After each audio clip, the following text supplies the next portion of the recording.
வணக்கம். மாநில செய்திகள் வாசிப்பவர் முகமது.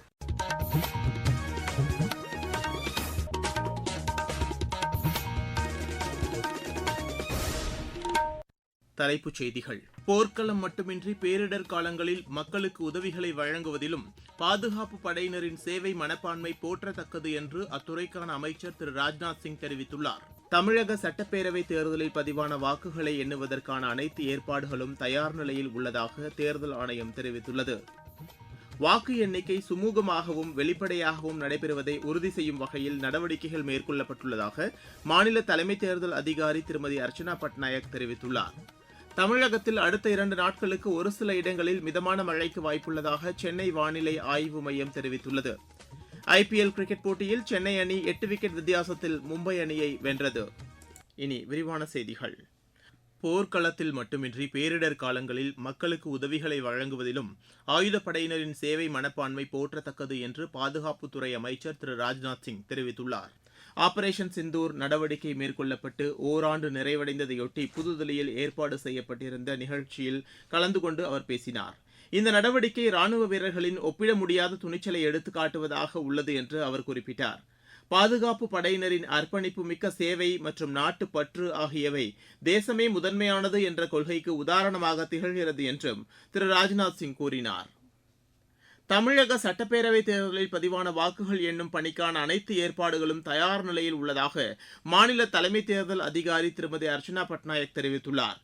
மாநிலம் முழுவதிலும் மொத்தம் 62 வாக்கு எண்ணிக்கை மையங்களில் நாளை காலை 8 மணிக்கு தபால் வாக்குகள் எண்ணும் பணி தொடங்கும் என்றும் அதனைத் தொடர்ந்து காலை 8:30 மணிக்கு மின்னணு வாக்குப்பதிவு இயந்திரங்களில் பதிவான வாக்குகள் எண்ணப்படும் என்று மாநில தலைமை தேர்தல் அதிகாரி வெளியிட்டுள்ள செய்திக்குறிப்பு தெரிவிக்கிறது.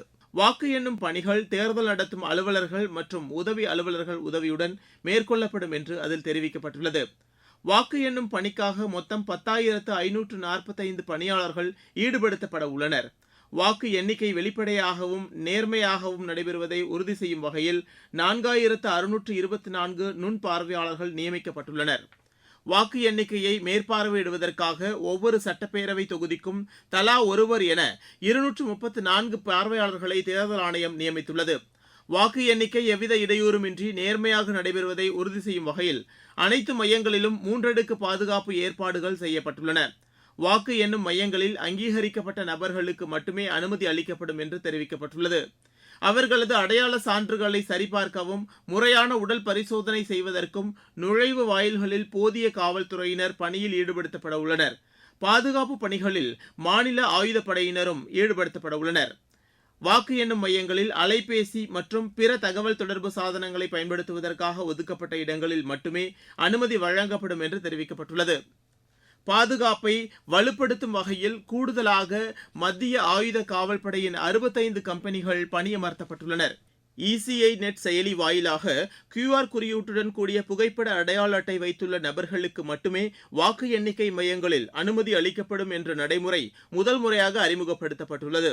தேர்தல் முடிவுகளை ஒவ்வொரு சுற்றின் முடிவில் உடனுக்குடன் அந்தந்த மையங்களில் சம்பந்தப்பட்ட தேர்தல் நடத்தும் அலுவலரால் அறிவிக்கப்படுவதுடன் தேர்தல் ஆணையத்தின் ECI நெட் செயலியிலும் results.eci.gov.in என்ற இணையதளத்திலும் பதிவேற்றம் செய்யப்படும் என்றும் அந்த செய்திக்குறிப்பு தெரிவிக்கிறது. நிதி ஆயோக்கின் முழு நேர உறுப்பினர்களாக நியமிக்கப்பட்டுள்ள டாக்டர் ஆர் பாலசுப்ரமணியன் மற்றும் டாக்டர் ஆர் ஜோரம் அனியா ஆகியோருக்கு பிரதமர் திரு நரேந்திர மோடி வாழ்த்து தெரிவித்துள்ளார். இதுகுறித்து சமூக வலைதளத்தில் அவர் விடுத்துள்ள செய்தியில் பல்வேறு பிரச்சினைகள் தொடர்பான புரிதல்கள் மற்றும் அவர்களது அனுபவம் நிதிசார் கொள்கைகளை வகுப்பதில் வலு சேர்ப்பதாக அமையும் என்று குறிப்பிட்டுள்ளார். அனைத்து துறைகளிலும் வளர்ச்சி மற்றும் புதுமை கண்டுபிடிப்புகளை ஊக்குவிப்பதில் அவர்களது பங்களிப்பு பெரிதும் உதவிடும் என்று பிரதமர் கூறியுள்ளார். அவர்களது ஆக்கப்பூர்வமான செயல்பாடுகளுக்கு தாம் வாழ்த்து தெரிவித்துக் கொள்வதாக பிரதமர் தெரிவித்துள்ளார். நீங்கள் கேட்டுக்கொண்டிருப்பது மாநில செய்தி அறிக்கை.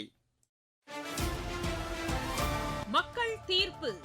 நேயர்களே, சட்டப்பேரவை தேர்தல் முடிவுகளை உடனுக்குடன் வழங்கும் வகையில் எமது செய்தி பிரிவு வரும் 4ஆம் தேதி காலை 9 மணி முதல் மக்கள் தீர்ப்பு 2026 என்ற சிறப்பு கலந்துரையாடல் நிகழ்ச்சியை நடத்த உள்ளது.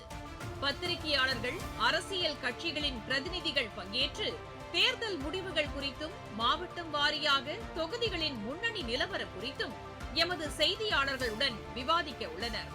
இதேபோல் தேர்தல் முடிவுகள் குறித்த சிறப்பு செய்தி அறிக்கைகளும் மணிக்கு ஒருமுறை ஒலிபரப்பாக உள்ளன. சட்டப்பேரவை தேர்தல் முடிவுகளை உடனுக்குடன் அறிந்து கொள்வதற்கு ஏதுவாக ஒலிபரப்பாக உள்ள இந்த நிகழ்ச்சிகளை கேட்க தவறாதீர்கள். தென்காசி மாவட்டம் மேற்கு தொடர்ச்சி மலைப்பகுதியில் அமைந்துள்ள குற்றாலத்தின் மையப்பகுதியில் பிரசித்தி பெற்ற பழமை வாய்ந்த செண்பகா தேவி அம்மன் திருக்கோவில் உள்ளது. இந்த திருக்கோவிலில் ஆண்டுதோறும் சித்ரா பௌர்ணமி தினத்திற்கு மறுநாள் சிறப்பு பூஜைகள் மற்றும் வழிபாடு நடத்தப்பட்டு வருவதாக எமது செய்தியாளர் தெரிவிக்கிறார். தென்காசி மாவட்டம் மேற்கு தொடர்ச்சி மலைப்பகுதியான குற்றால மலைப்பகுதிகளில் அடர்ந்த வனப்பகுதிகளுக்கு நடுவே பிரசித்தி பெற்றதும் பழமை வாய்ந்த திருத்தலமான செண்பகாதேவி அம்மன் திருக்கோவிலில் உள்ளது. திருக்கோவிலில் ஆண்டுதோறும் சித்ரா பௌர்ணமிக்கு பிறகு இங்குள்ள அம்மனுக்கு சிறப்பு அபிஷேகங்கள் செய்யப்பட்டு ஆண்டுக்கு ஒரு முறை மஞ்சள் நீராட்டு விழா நடத்தப்படுவது வழக்கம். அந்த வகையில் செண்பகாதேவி அம்மன் திருக்கோவிலில் மஞ்சள் நீராட்டு விழா நடைபெற்றது. முன்னதாக சுவாமி அம்பாளுக்கு சிறப்பு அபிஷேகங்கள் செய்யப்பட்டு தீபாராதனை நடத்தப்பட்டது. இந்த நிகழ்வில் ஏராளமான பக்தர்கள் சுமார் 5 கிலோமீட்டர் தொலைவிற்கு மலை மீது ஏறி இங்குள்ள அம்மனை வழிபாடு நடத்தி தரிசனம் செய்தனர். மேலும் அன்னதானம் உள்ளிட்டவைகள் எல்லாம் தடை செய்யப்பட்டிருந்ததால் பக்தர்கள் அதிருப்தி அடைந்தனர். தென்காசி மாவட்டத்திலிருந்து செந்தில். திண்டுக்கல் மாவட்டத்தில் நிலவி வரும் கடும் கோடை வெப்பம் காரணமாக எலுமிச்சை பழத்தின் விளைச்சல் குறைந்துள்ளது. இதன் காரணமாக எலுமிச்சையின் விலை உயர்ந்துள்ளதாக எமது செய்தியாளர் தெரிவிக்கிறார். திண்டுக்கல் மாவட்டத்தில் நிலவி வரும் கடும் கோடை வெயில் மற்றும் விளைச்சல் குறைவு காரணமாக எலுமிச்சை பழத்தின் விலையானது உயர்வை கண்டுள்ளது. ஒரு எலுமிச்சை 20 ரூபாய் முதல் 30 ரூபாய் வரையும், ஒரு கிலோ 300 ரூபாய் முதல் 400 ரூபாய் வரையிலும் விற்பனை செய்யப்படுகிறது. சிறுமலை, வெள்ளோடு, பழனி, தாண்டிக்குடி என சுமார் 2500 ஹெக்டேர் பரப்பளவில் எலுமிச்சையானது சாகுபடி செய்யப்படுகிறது. கடந்த சில நாட்களாக வெப்பநிலை அதிகரித்துள்ளதால் குளிர்பான கடைகள் மற்றும் உணவகங்களில் எலுமிச்சைக்கான தேவையும் பன்மடங்கு அதிகரித்துள்ளது. திருச்சி, சென்னை, மதுரை போன்ற நகரங்களில் இருந்து வியாபாரிகள் அதிகளவில் எலுமிச்சையை கோரினாலும் போதிய விளைச்சல் இல்லாதால் தட்டுப்பாடு நீடிப்பதாக வியாபாரிகள் கவலை தெரிவிக்கின்றனர். திண்டுக்கல் மாவட்டத்திலிருந்து ராஜசேகரன், சுப்பிரமணிய பாரதி.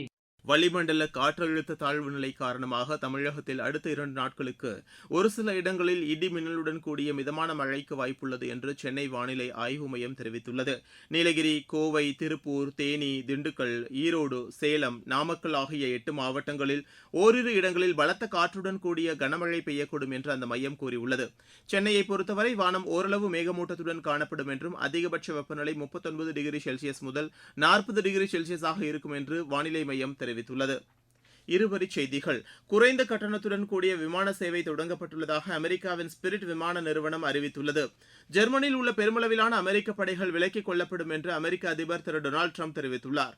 தெற்கு லெபனானில் இஸ்ரேல் விமானப்படை நடத்திய தாக்குதலில் 4 பெண்கள், 1 குழந்தை உட்பட 13 பேர் உயிரிழந்தனர்.